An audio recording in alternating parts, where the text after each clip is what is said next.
Welcome to Minden, Nevada, just across the ridge from beautiful Lake Tahoe. Minden is world-renowned for its soaring conditions, and many records have been set here over the years. Today looks like a great day for a lesson. You're sitting in the DG-808S, a state-of-the-art glider built for competition soaring. Today you'll get familiar with the features and flying characteristics of this sophisticated aircraft. The most obvious difference between a glider and a powered aircraft is its lack of an engine. To get in the air, you'll be towed aloft by another aircraft known as a tow plane or tug. Press Control-Shift-Y now to let the tow plane know you're ready for takeoff. Once you're moving, expect the glider to lift off much sooner than the tow plane. Be patient and just level out while the tow plane gains speed.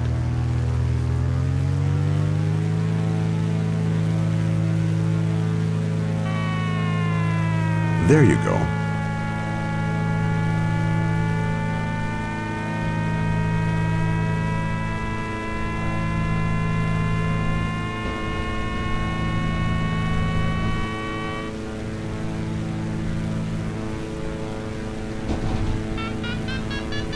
You're airborne.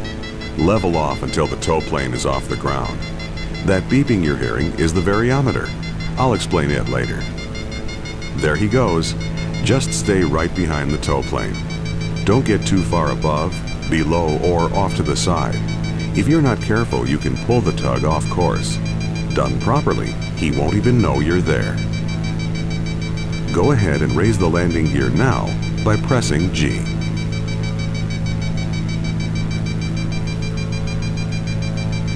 Visualize a box around the tow plane and try to keep the glider in that box at all times. You'll know you're getting outside that box when you can see the sides, top, or bottom of the tow plane. It's best to stay just a bit high on the tow. The wake from the tow plane's wings flows downward, so staying high will keep you in smooth air. You've only paid for a tow to 2,500 feet above the ground, so he'll expect you to release at that height. That's about 7,200 feet on the altimeter. The tow rope release is the yellow knob on the bottom left side of the instrument panel. To release the rope, you can click it or press Shift-Y, but don't touch it until you're at altitude. That would make for an awfully short flight. Speaking of shorter than expected flights, there comes a time in every glider pilot's career when he doesn't make it back to the airfield as intended. Either through bad decision-making or lack of lift, he or she has to put the glider down in a field. This is called landing out. It's actually quite routine in cross-country soaring, but it's embarrassing nonetheless.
Okay, you're nearing 7,200 feet. Time to release from the tow rope. Pull the yellow knob to release the rope, then make a gentle right turn. Nicely done. Now level off and trim the glider to fly at 80 knots. Now that you're on your own and powerless, you'll need to find rising air to stay aloft. Keep flying straight and level, and I'll explain what to do next. Rising air, or lift, comes in a few different forms. The most common variety is a thermal. A thermal is simply a volume of air that's been heated by the sun and is hotter than the surrounding air. This causes it to rise into the sky in a column. On a sunny day, if you see a soaring bird flying in circles without flapping its wings, it's because it's found a thermal. This is exactly what you'll attempt to do. You'll generally find thermals rising above surfaces that absorb the sun's heat more than the surrounding terrain. Plowed fields, rock outcroppings, or concrete areas are always good bets. There's a large thermal over the fields just west of here. Head west so you can find some lift. Just like a powered aircraft, this glider has a vertical speed indicator that shows how fast the glider is rising or descending. It also has a variometer, which is a more precise instrument that indicates the vertical speed of the air you're flying through. You'll find the variometer just below the airspeed indicator. There's also an audio cue to help you find and stay in rising air. Beeping means the air is rising. The higher pitch the beeping, the faster the air is moving upwards. A steady tone means the air is either still or descending. The lower the tone, the faster the air is sinking. With these aids, as soon as you enter or exit a thermal, you'll know it.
Okay, feel that turbulence?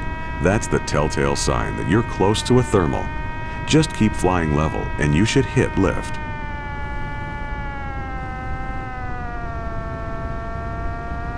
Ah, there it is. Now fly circles inside the thermal to keep gaining altitude.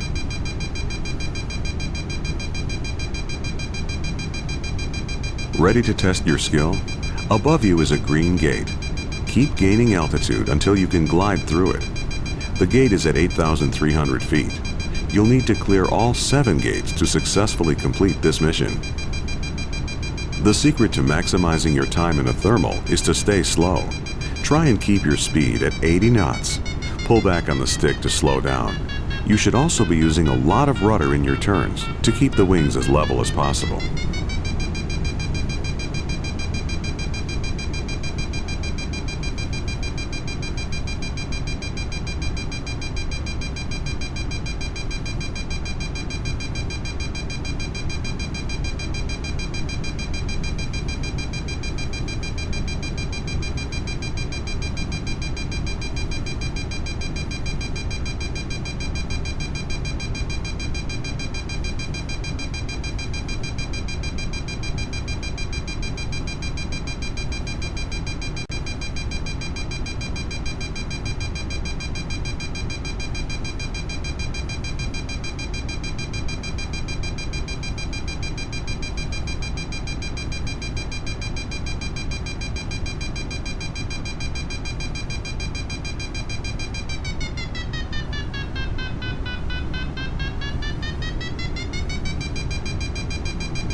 Nicely done.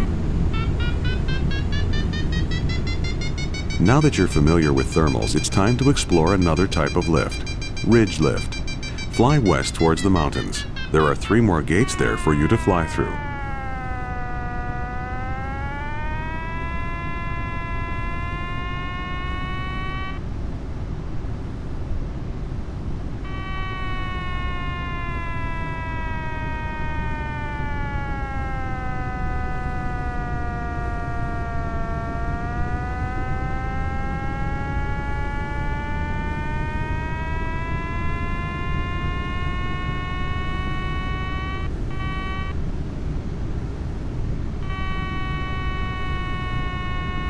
All right, you're over the foothills. You should be feeling some lift soon.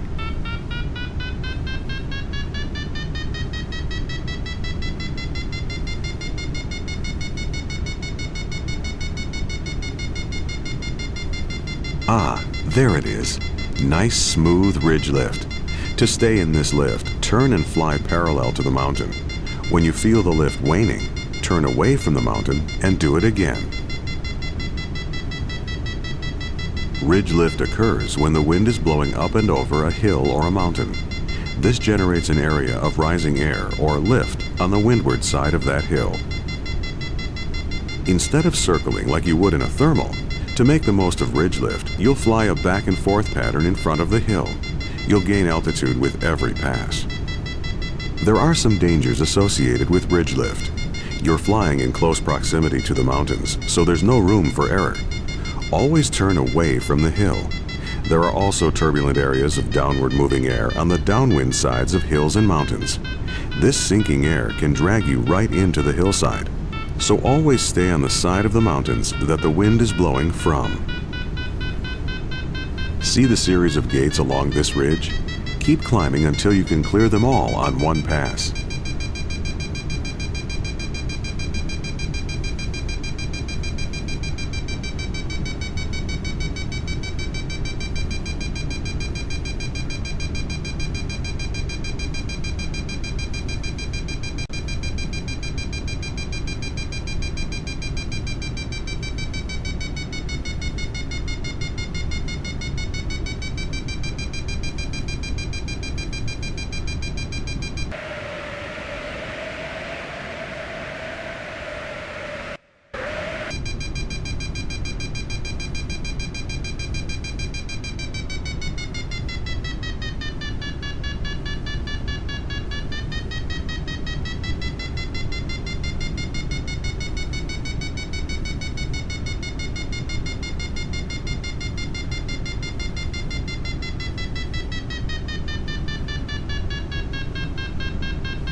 There's one gate.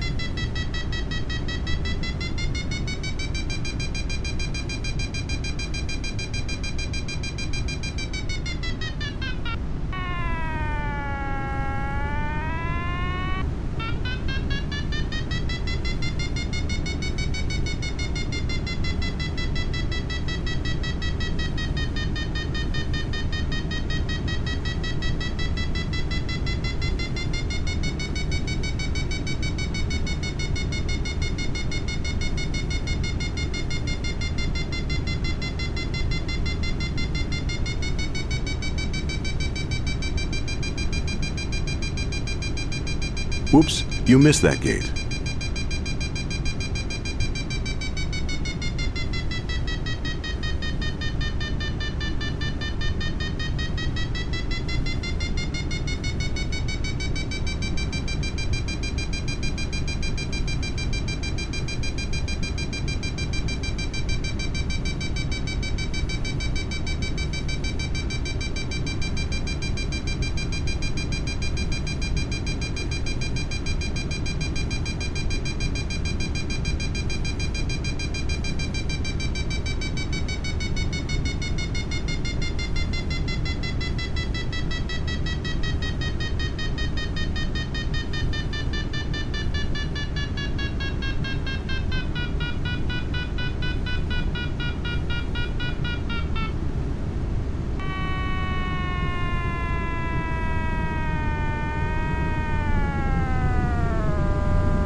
Good job. One more.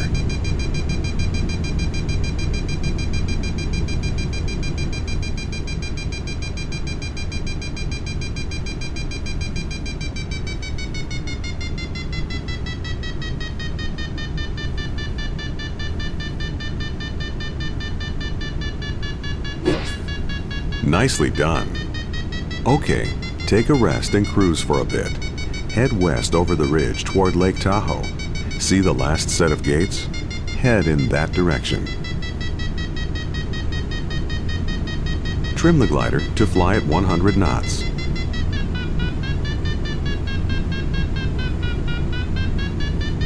You may encounter some sink on the other side of the ridge. Just head west. There's plenty of lift on the other side.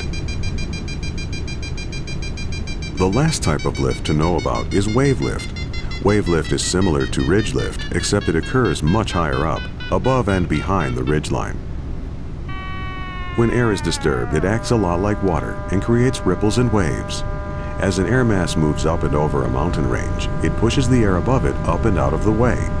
This disturbance causes a wave motion that can extend out many miles. This is wave lift. Keep in mind, though, that the air masses between the waves are sinking. Many soaring altitude and distance records have been set after finding a good wave. It's a rare day you find a good wave, and today the winds are just right. Just keep heading west and watch for smooth rising air.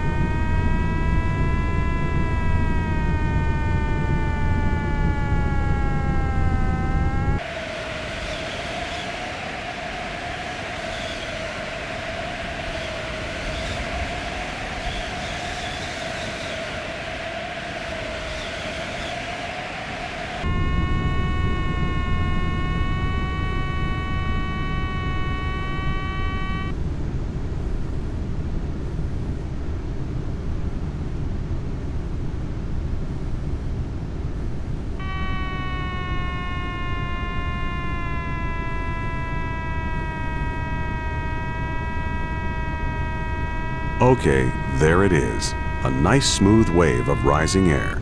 Slow again to 80 knots to get the most out of it. The waves run parallel to the mountain range. You can climb in the wave, flying a pattern much like you did on the ridge, or you can just keep flying straight along the mountains. Try and line yourself up to fly through the next set of gates. The first gate is at an altitude of 14,700 feet.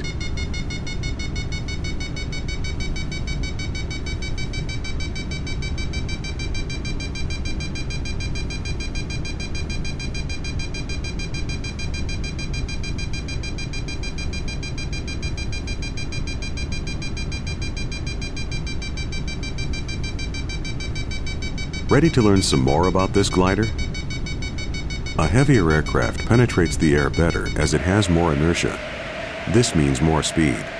Many racing sailplanes carry ballast so they can fly faster. Ballast is weight added to the aircraft in the form of water.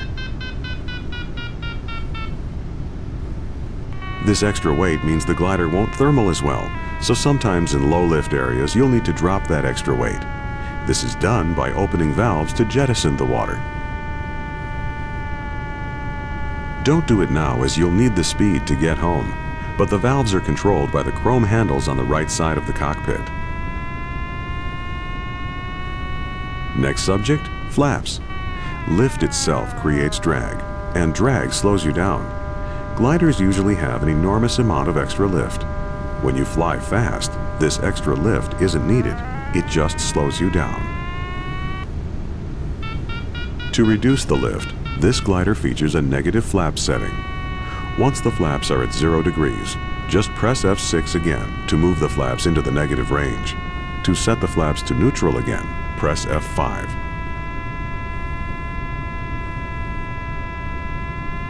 Another way to reduce lift in gliders is by using the spoilers, vertical plates on top of the wings that can be extended to spoil the lift and cause drag.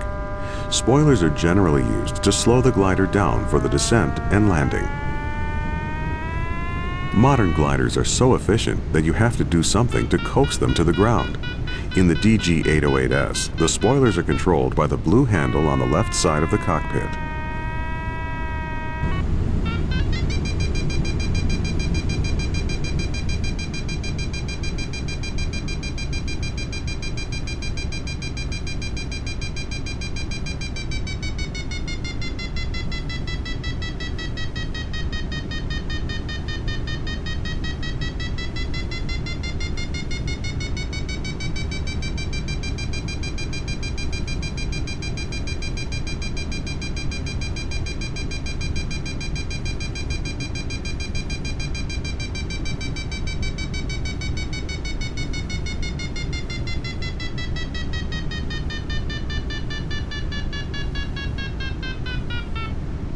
Looks like you're out of the lift.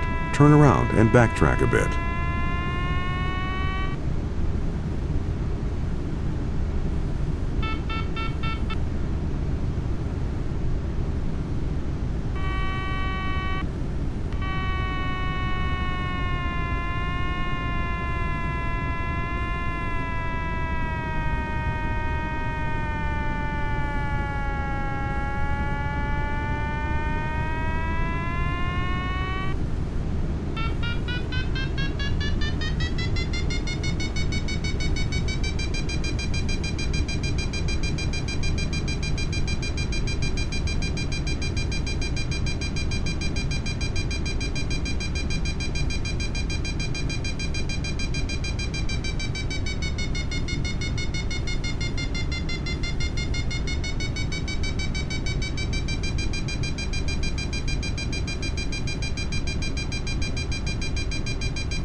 That's one.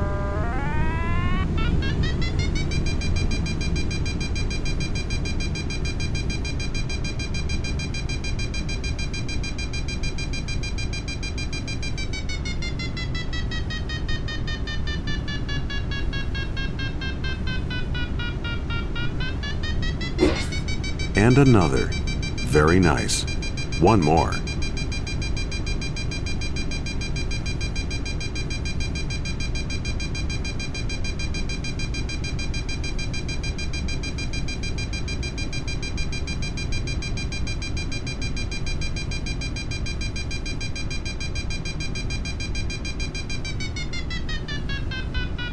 You missed it.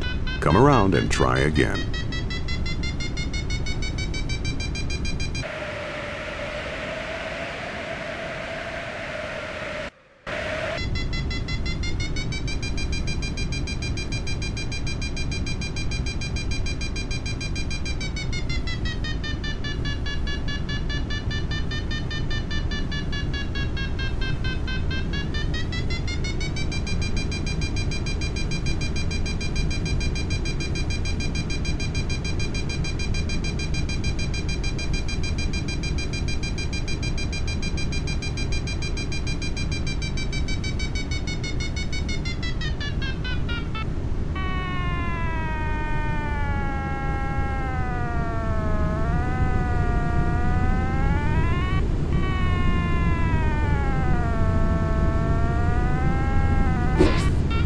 That's it.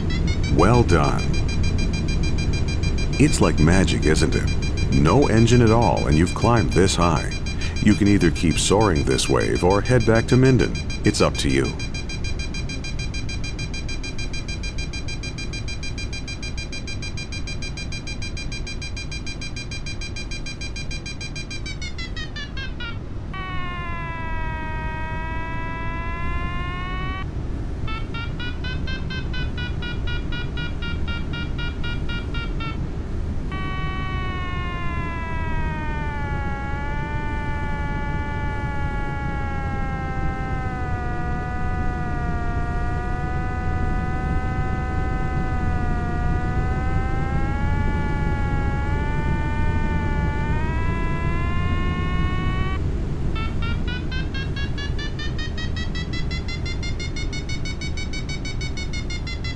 This is the perfect time for those negative flaps. Press F5, then F6, and watch your speed increase. Careful not to exceed 140 knots.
All right, almost home. With this much extra altitude, you'll need some help getting down quickly. Fully extend the speed brakes by pressing the slash key and lower the nose to maintain at least 80 knots in the descent. For now, head right over the airport. That way you can make sure the runway is clear.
Approach the airport from the north and land on runway 12G. Use the grass strip so you're not in the way of powered aircraft. See that small grass strip next to runway 30? That's where you'll put it down. Looks clear. Go ahead and turn north.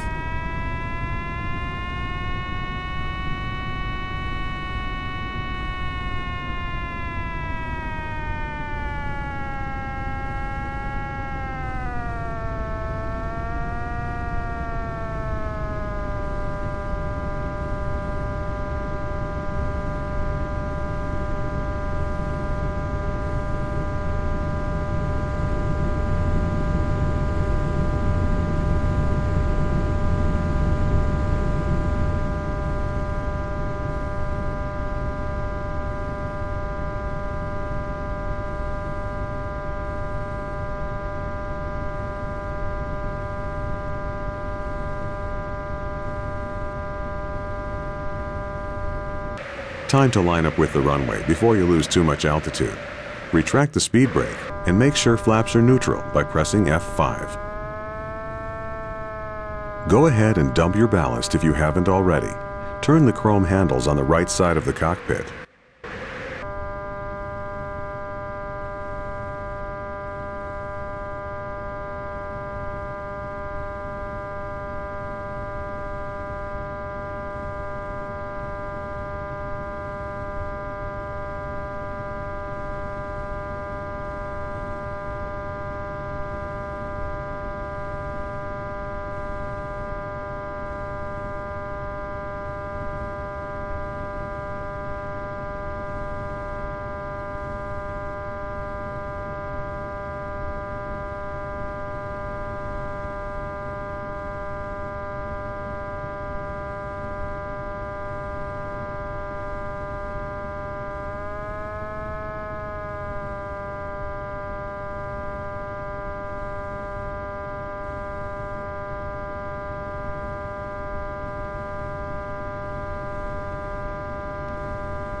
Touchdown.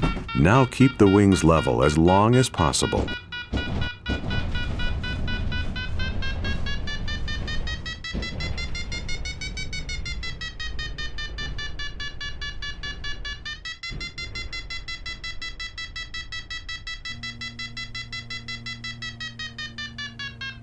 Very nice. Great flight today.